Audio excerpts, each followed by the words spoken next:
तरफ से संजय सिंह ने प्रेस कॉन्फ्रेंस कर कहा कि जो भी कार्रवाई होगी वो उचित कार्रवाई करी जाएगी। अरविंद केजरीवाल का कहना है कि ऐसी चीज़ें पार्टी में बर्दाश्त नहीं की जाएगी। आपका क्या कहना है? अलायंस पार्टनर हैं आपके। नहीं, निश्चित रूप से कहीं भी हो, किसी भी दल में हो, अगर कोई किसी के साथ अभद्रता होती, कुछ होता तो दुर्भाग्यपूर्ण, ऐसा नहीं होना चाहिए।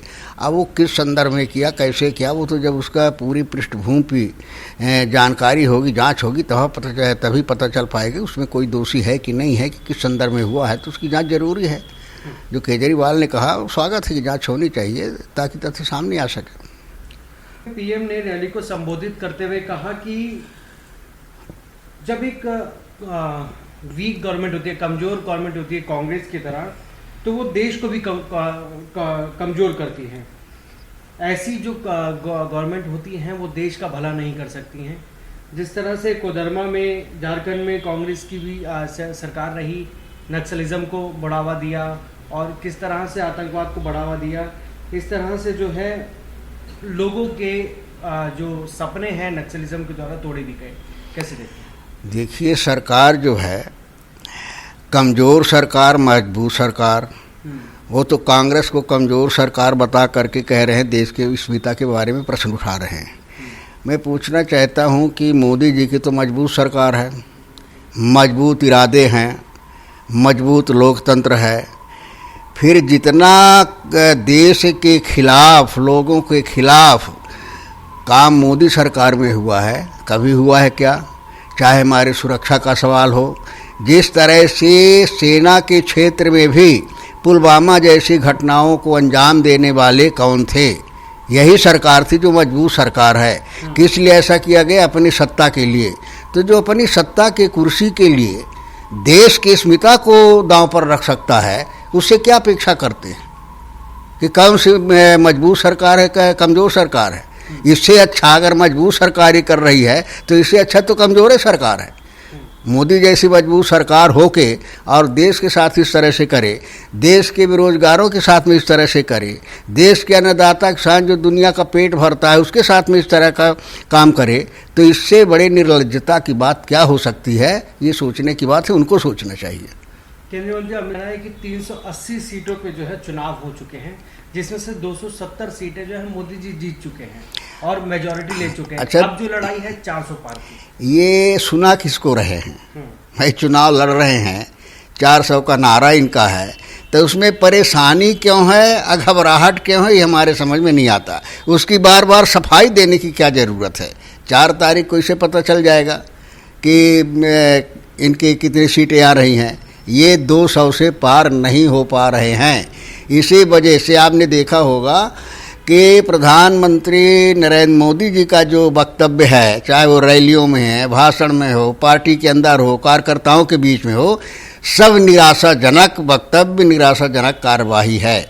और उनकी हड़बड़ाहट से जो शब्द नहीं बोलना चाहिए, जो संसदीय शब्द नहीं है, जो लोकतंत्र की मर्यादा के खिलाफ हैं, इस तरह के शब्दों का उपयोग करते हैं और दमदारी के साथ अपने एजेंडे पर बात करने के लिए तैयार नहीं है। अगर मोदी सरकार में दम होता, अगर इस देश के बेरोजगारों के लिए, किसानों के लिए, सैनिकों के लिए कुछ किए होते, तो निश्चित रूप से दमदारी के साथ जनता के बीच में जाते और ये कहते कि मैंने इस देश की जनता के बीच में, इस देश के आवाम के बीच में हमने वादा किया था, इसको हमने पूरा किया है, इस वजह से हमें आपका विश्वास मांगने का हमारा हक है। लेकिन ऐसी दम और हिम्मत नहीं है। इसी वजह से कभी हिंदू, मुसलमान, मंदिर, मस्जिद, इसके अलावा मंगलसूत्र, इसके अलावा उनके पास कोई शब्द नहीं।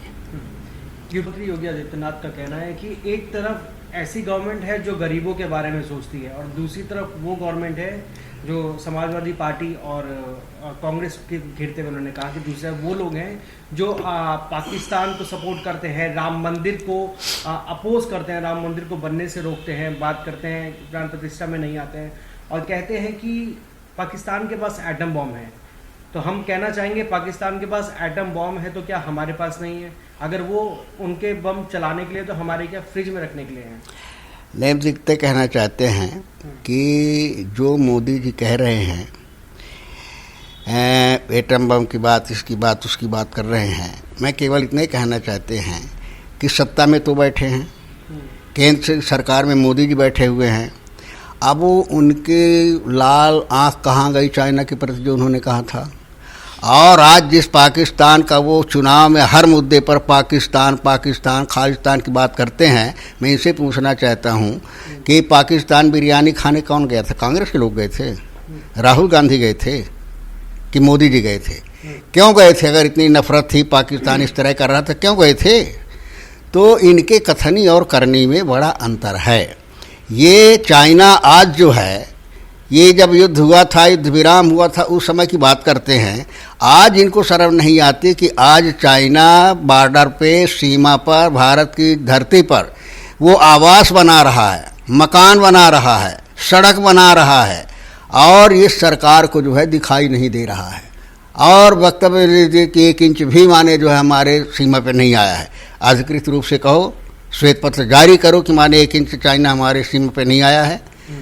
तो डरते ये हैं, भयभीत ये हैं। समझौता ये व्यापार के लिए हो, दूसरे के तो पाकिस्तान से, चाइना से ये हाथ मिलाते बात करते हैं, और ऊपर जो है कांग्रेस को दोष देते हैं और ये कहते हैं कि हमारे सबसे बड़े देश के रक्षक हैं और दुश्मनों के, चाइना और पाकिस्तान के हम दुश्मन हैं। जयराम रमेश का कहना इस तरह साफ हो चुका है कि अब प्रधानमंत्री जाते हुए प्रधानमंत्री हैं, उनको लोगों का मैंडेट नहीं मिल रहा है। साउथ इंडिया से बीजेपी साफ हो गई और नॉर्थ ईस्ट वेस्ट में हाफ हो गई है। देखिए, पूरे भारत से भारतीय जनता पार्टी, विशेषकर मोदी जी का विश्वास खत्म हो गया है। अब ये साबित हो गया है कि मोदी जी जुमला के अलावा कुछ नहीं है, झूठ बोलने की गारंटी के अलावा कुछ नहीं है, और ये देश के आवाम को कुछ नहीं दे सकते। और ये देश के आवाम को देने के बजाय ये देश की संपदा को ही बेचने का प्रयास कर रहे हैं, और इस देश की बागडोर, इस देश के संसाधनों में पूंजीपतियों का कब्जा कराने का प्रयास कर रहे हैं। और ये इनकी सोच उसी तरह, जैसा भी हमने कहा कि गरीबों के बारे में सोचते हैं। निश्चित रूप से गरीबों के बारे में कांग्रेस सोचती है। कांग्रेस गरीबों के बारे में सोचती है कि गरीबों के जीवन स्तर को कैसे उठाया जाए, उनके स्वाभिमान और सम्मान को कैसे बरकरार रखा जाए, उनके हक अधिकार कैसे दिलाए जाए, इसलिए सोचती है। और भारतीय जनता पार्टी गरीबों के बारे में सोचती है कि किस तरह से इस देश की जो सबसे बड़ी ताकत इस देश का गरीब है, किस तरह से इसको गुलाम बना करके रखा जाए, किस तरह से पूंजीपतियों के अधीन इसको किया जाए, इसके बारे में गरीबों के बारे में सोचती है। गरीबों के बारे में सोच में दोनों में अंतर है। जयराम रमेश ने एक और कहा कि अब कोई लहर नहीं है, बस प्रधानमंत्री की जो भाषा है उसमें जहर है। वो कभी मुस्लिम की बात करते हैं, कभी मुस्लिम लीग की बात करते हैं, कभी मंगलसूत्र की बात करते हैं, फार्मर्स वगैरह की बात। आदमी जब मैदान में हारता है, हताश होता है, तो ये हताशा के सारे लक्षण हैं, हताशा के परिणाम हैं। मोदी जी को मालूम हो चुका है कि हमारी ज़मीन अब खिसक गई है और अब जनता का विश्वास हमारे पास होने वाला नहीं है। इस वजह से जो भी कार्रवाई हो रही, जो भी वक्तव्य हो रहे हैं, जिस तरह से स्टेटमेंट दिए जा रहे हैं, ये निश्चित रूप से उस हताशा का प्रतीक है जो परिलक्षित होता है। उत्तराखंड के मुख्यमंत्री सिंह धामी ने राहुल गांधी के बारे में कहा कि राहुल गांधी अपनी जो फेलियर है उसको एक्सेप्ट कर चुके हैं। वो जानते हैं कि वो जीतने नहीं वाले हैं, और कांग्रेस ने हमेशा करप्शन का सपोर्ट करा है और महिलाओं के अगेंस्ट रहे हैं। जब उनको मालूम है कि राहुल गांधी को कोई पूछते नहीं है, राहुल गांधी की कोई अहमियत नहीं है, तो मैं पूछना चाहता हूँ कि जो इतना निरर्थक आदमी हो, वो सपने में क्यों आ रहा है आपके? क्यों 24 घंटे आप उसी का सपना देख रहे हैं जब कुछ ही नहीं है? तो इससे ही जाहिर होता है कि राहुल गांधी की सक्रियता से, राहुल गांधी के समर्पण से, राहुल गांधी के घोषणा पत्रों से, राहुल गांधी के वचन से इस देश की जनता का जिस तरह से विश्वास मजबूत हुआ है, उससे मोदी और भारतीय जनता पार्टी घबरा गई है, हताश हो गई है, निराश हो गई है।